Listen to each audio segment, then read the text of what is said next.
Mes amis Verseaux, bonjour et bienvenue sur la chaîne Tarot à Merveille. Pour votre tirage général, ceux qui me découvrent, soyez les bienvenus. Il y a une boîte quelque part dans votre mémoire. Vous ne l'ouvrez jamais. Pas parce que vous avez oublié son existence, parce que vous savez exactement ce qu'elle contient. Et vous savez que chaque objet à l'intérieur porte une charge que vous n'êtes pas sûr de pouvoir supporter. Alors vous la laissez là, dans le recoin le plus sombre de votre placard intérieur. Derrière les couches de quotidien, derrière les occupations, derrière tous ces jours que vous avez empilés les uns sur les autres pour créer de la distance entre vous et cette boîte. Mais aujourd'hui, quelque chose vous pousse à l'ouvrir. Pas la curiosité, pas la nostalgie. Quelque chose de plus profond, une nécessité. Parce que la personne à qui ces objets sont liés est en train de revenir. Et pour comprendre pourquoi elle revient, pour accueillir ce retour sans être submergé, vous devez d'abord revisiter ce que vous avez rangé. Ouvrons la boîte ensemble. Le premier objet que vos doigts touchent est le plus léger. C'est un son, pas un objet physique, un souvenir sonore. Le rire de cette personne, ce rire particulier que vous reconnaîtriez entre mille, ce rire qui avait le pouvoir de transformer un moment ordinaire en quelque chose de lumineux. Vous n'y avez pas pensé depuis longtemps. Vous avez volontairement effacé ce son de votre mémoire active parce qu'il vous faisait trop mal. Mais il est là, intact. Et quand vous le laissez remonter, quelque chose de surprenant se produit. Il ne fait plus mal, pas de la même manière. La douleur aiguë s'est transformée en quelque chose de plus doux, plus rond. Comme une vague qui a perdu sa force mais pas sa profondeur. Ce changement dans la qualité de la douleur est le premier signe que vous êtes prêt. Prêt à revoir cette personne sans que le passé ne prenne le contrôle du présent. Quand un souvenir cesse de blesser et commence simplement d'exister, c'est que la cicatrisation est suffisamment avancée pour supporter un contact nouveau. Mais il y a plus. Ce rire que vous venez de réentendre dans votre mémoire, il a fait quelque chose en vous. Il a ouvert une brèche dans le mur que vous aviez construit. Pas une brèche dangereuse, une brèche nécessaire. Vous aviez scellé cette personne derrière un mur de rationalisation. Vous vous étiez dit toutes les raisons pour lesquelles c'était mieux ainsi. Pourquoi la distance était saine. Pourquoi le silence était la bonne réponse. Et ces raisons étaient valides. Elles le sont encore. Mais un mur construit uniquement avec des raisons est un mur qui ignore le cœur. Et le cœur, lui, n'a que faire de vos raisons. Il bat, il se souvient, il reconnaît.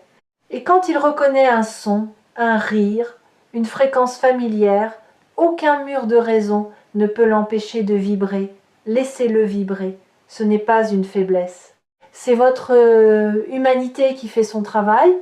Deuxième objet dans la boîte, celui-ci est plus lourd, c'est une conversation, la dernière vraie conversation que vous avez eue avec cette personne. Pas la dernière chronologiquement, la dernière qui comptait. Celle où quelque chose d'authentique a été échangé. Peut être que c'était une dispute, peut être que c'était un aveu, peut être que c'était un silence partagé qui disait plus que n'importe quel discours. Cette conversation est restée gravée en vous parce qu'elle portait un message que ni vous ni l'autre n'étiez capable de déchiffrer à l'époque.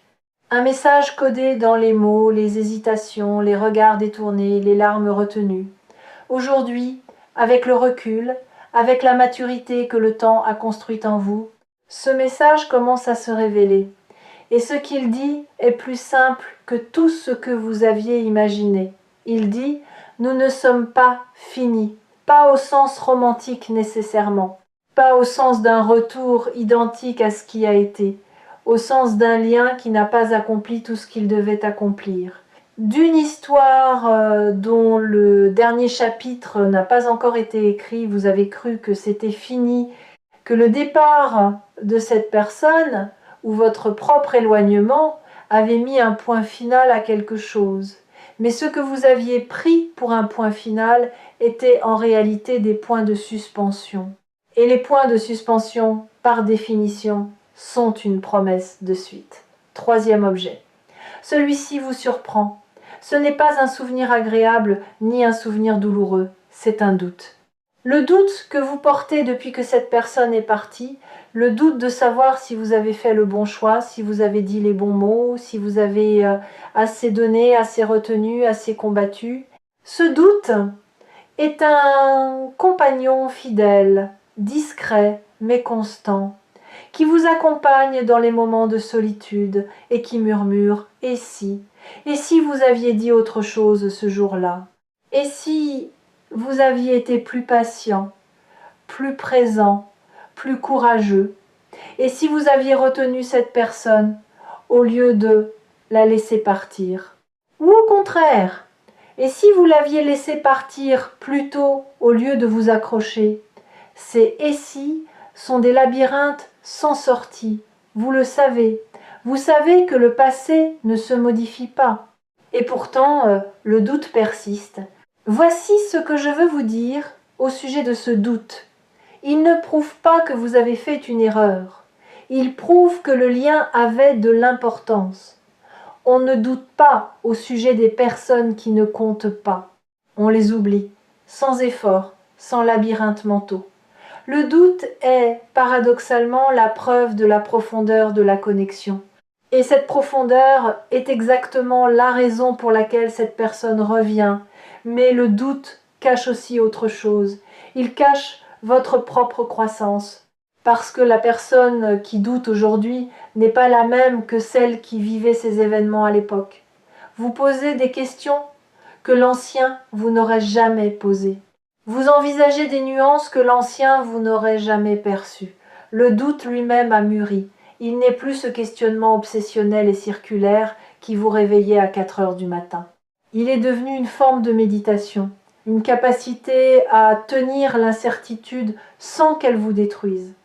Et cette capacité, cette tolérance à l'ambiguïté est exactement ce qu'il faut pour naviguer le retour de quelqu'un dont l'histoire avec vous ne rentre dans aucune case simple.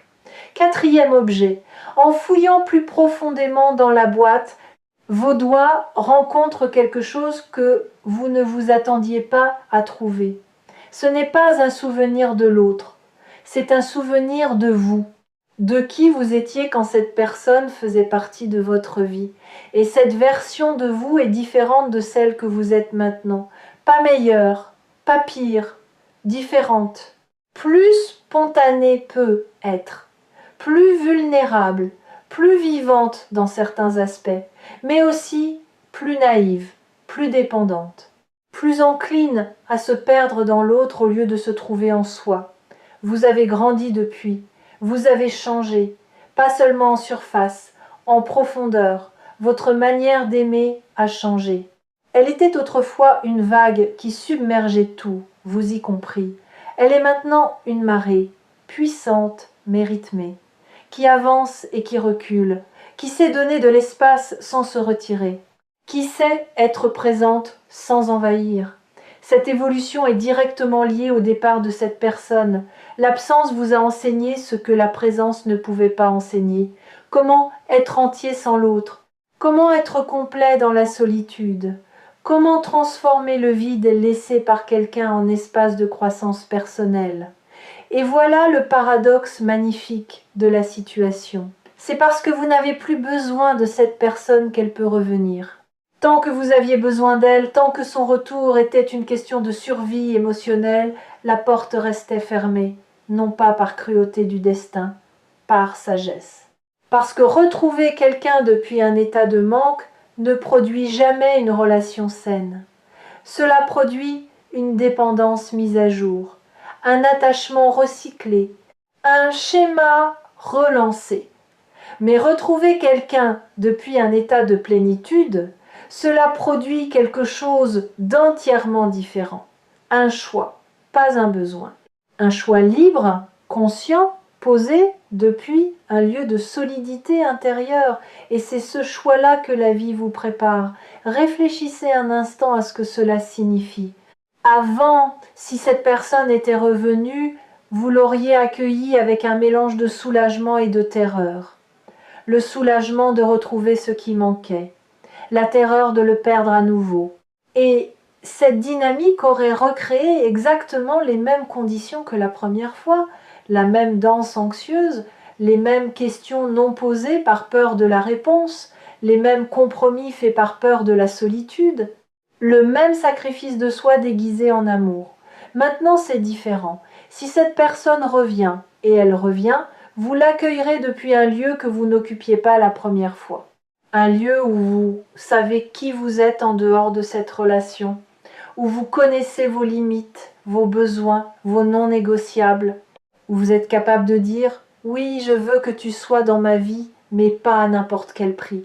Pas au prix de ma paix, pas au prix de mon intégrité, pas au prix de cette version de moi que j'ai mis si longtemps à construire. » Cette capacité de poser des conditions à l'amour n'est pas de l'égoïsme, c'est de la maturité. Et c'est précisément cette maturité qui va permettre au lien de fonctionner cette fois-ci d'une manière qu'il ne pouvait pas fonctionner avant. Parce que deux personnes entières qui se choisissent librement créent quelque chose de fondamentalement différent de deux personnes incomplètes qui s'agrippent l'une à l'autre par peur du vide. Ce que vous allez construire ensemble, si vous le choisissez, sera neuf. Pas une réparation de l'ancien, pas un replâtrage des fissures. Quelque chose d'entièrement neuf, construit sur les fondations de tout ce que l'ancien vous a enseigné. Et ces fondations, parce qu'elles ont été testées par la tempête, seront les plus solides que vous ayez jamais posées. Si vous écoutez cette vidéo sur Tarot à merveille en ce moment, c'est que votre plénitude a atteint un niveau suffisant pour que ce retour soit non seulement possible mais bénéfique. Vous n'attireriez pas ce message si vous n'étiez pas prêt à le recevoir. L'univers n'envoie pas des invitations à ceux qui ne sont pas en état de danser. Cinquième objet. Au fond de la boîte, sous tous les autres, il y a quelque chose que vous n'avez jamais regardé directement. Un cadeau que cette personne vous a fait sans le savoir. Le cadeau de la perspective. Quand elle faisait partie de votre vie, vous étiez trop proche pour voir clairement, trop immergé dans l'émotion, dans le quotidien, dans la dynamique à deux. Vous voyiez les arbres mais pas la forêt. Vous viviez les scènes mais ne compreniez pas l'intrigue. Et c'est seulement après son départ, dans le silence immense qui a suivi, que la perspective est apparue. Vous avez commencé à comprendre des choses que vous ne pouviez pas comprendre à l'intérieur de la relation, pourquoi elle agissait de telle manière, ce que ces silences protégeaient, ce que ces maladresses tentaient d'exprimer. Vous avez vu, avec des yeux neufs, les moments de tendresse que vous aviez minimisés et les moments de douleur que vous aviez dramatisés. Vous avez rééquilibré l'image, et cette image rééquilibrée est plus juste, plus nuancée, plus humaine que celle que vous aviez quand vous étiez au cœur de l'histoire. Cette perspective est votre plus grand atout pour ce qui vient. Parce que la personne qui revient va revenir elle aussi avec une perspective nouvelle. Elle a fait son propre chemin, son propre travail intérieur, ses propres prises de conscience dans le silence de votre absence. Et quand deux personnes qui se sont connues dans l'aveuglement de la proximité se retrouvent avec les yeux de la distance, ce qui se produit n'est pas des retrouvailles. C'est une première rencontre, la première vraie rencontre. Celle où l'on voit l'autre tel qu'il est réellement, pas tel qu'on avait besoin qu'il soit. Et cette première vraie rencontre portera en elle une tendresse que vous n'aviez jamais connue ensemble. Pas la tendresse de la passion qui consume.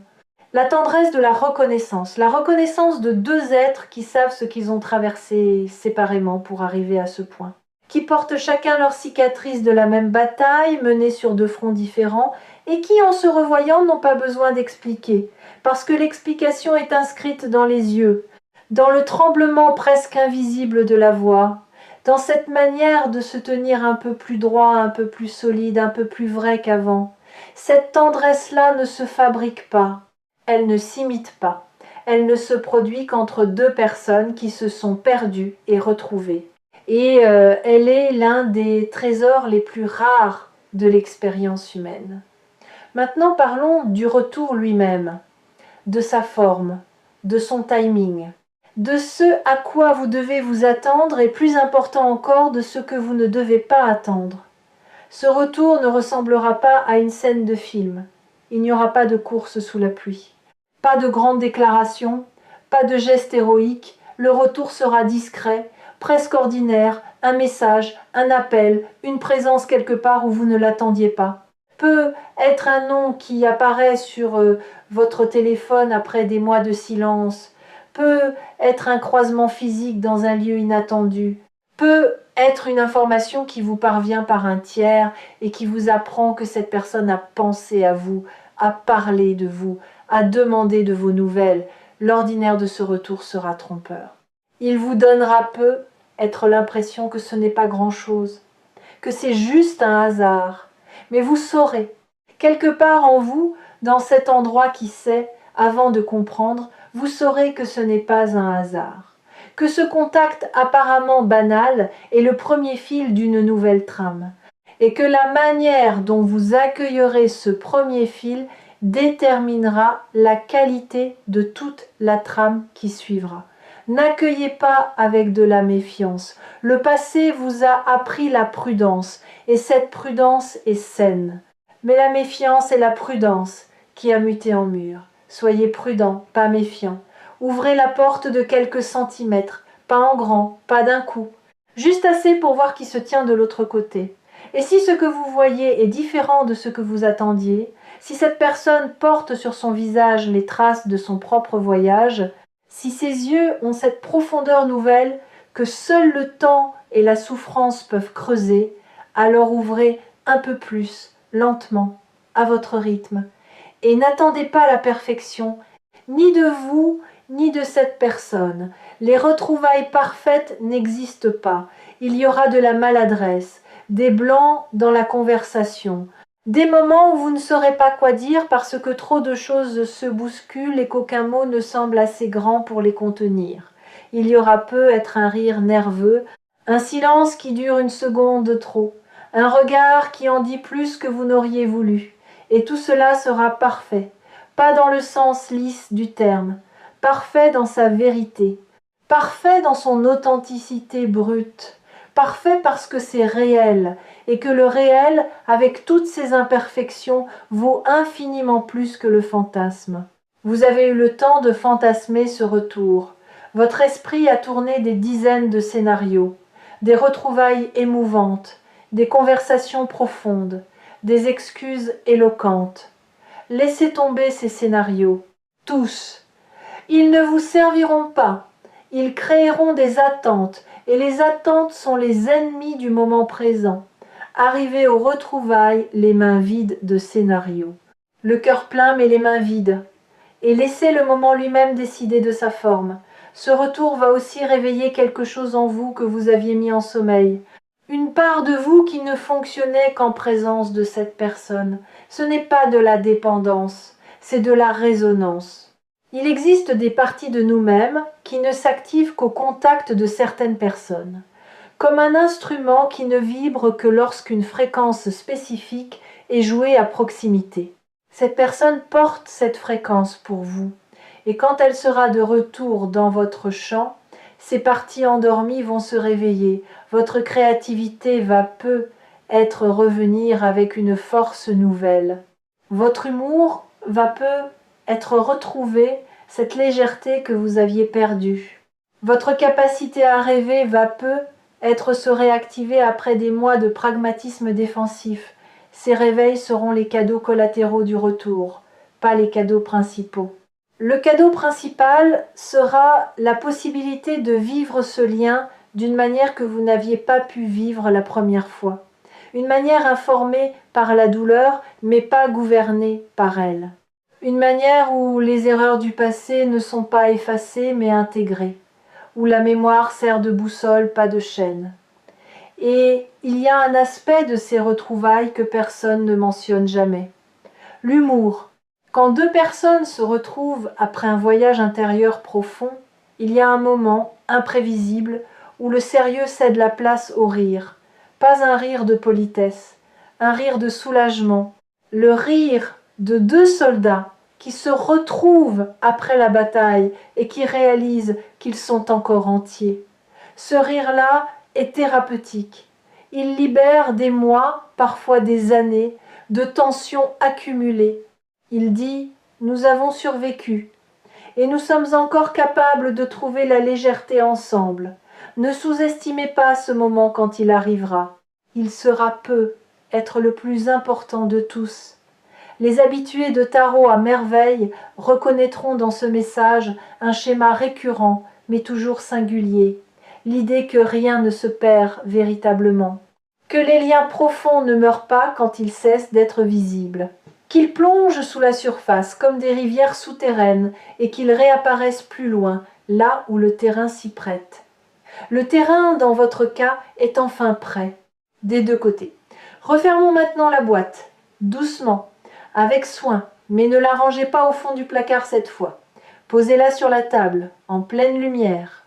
Parce que ces objets ne sont plus des reliques douloureuses, ce sont des outils de compréhension, des clés qui vous aideront à naviguer ce qui vient, le rire qui ne fait plus mal, la conversation dont le message se déchiffre enfin, le doute qui prouve la profondeur, le souvenir de vous-même qui mesure la croissance, la perspective qui garantit une rencontre plus vraie. Tout cela forme le bagage avec lequel vous allez accueillir ce retour. Pas les mains vides, pas le cœur vide. Avec tout ce que l'absence vous a enseigné et tout ce que la présence ancienne vous a donné, cette personne revient, pas par hasard, par nécessité. La nécessité de deux parcours qui ont besoin l'un de l'autre pour atteindre leur prochain palier, pas pour se compléter, pour se catalyser, pour provoquer chez l'autre le mouvement que la solitude seule ne pouvait pas produire, et quand elle sera là, quand son visage sera de nouveau devant vous, ne cherchez pas l'ancienne version, elle a changé, comme vous. Cherchez plutôt les traces du voyage, les lignes nouvelles autour des yeux, la douceur qui n'existait pas avant, la patience qui s'est installée là où il y avait de l'impatience. Et dans ces traces, dans ces changements, reconnaissez le miroir de vos propres transformations. Parce que vous avez grandi dans le même silence, pleuré dans la même absence, et mûri vers le même point de convergence sans le savoir. La surprise est inévitable. Ce mot, inévitable, mérite qu'on s'y attarde. Inévitable signifie que rien de ce que vous ferez ou ne ferez pas ne peut empêcher ce retour. Il est inscrit dans la trame de vos deux parcours. Vous pouvez résister, vous pouvez fermer la porte, vous pouvez prétendre que vous n'avez rien senti. Mais l'inévitable a ceci de particulier qu'il ne demande pas la permission. Il arrive et votre seul pouvoir n'est pas de l'empêcher, mais de choisir comment vous le recevez. Il y a une dernière chose que la boîte vous a apprise et que je veux nommer avant de conclure. En ouvrant cette boîte, en touchant chaque objet, en laissant chaque souvenir remonter, vous avez fait quelque chose de courageux. Vous avez accepté de ressentir, dans un monde qui nous pousse à éviter, à contourner, à anesthésier, vous avez plongé vos mains dans la mémoire et vous avez touché ce qui fait mal. Et vous n'en êtes pas mort. Vous n'avez pas été submergé. Vous avez traversé.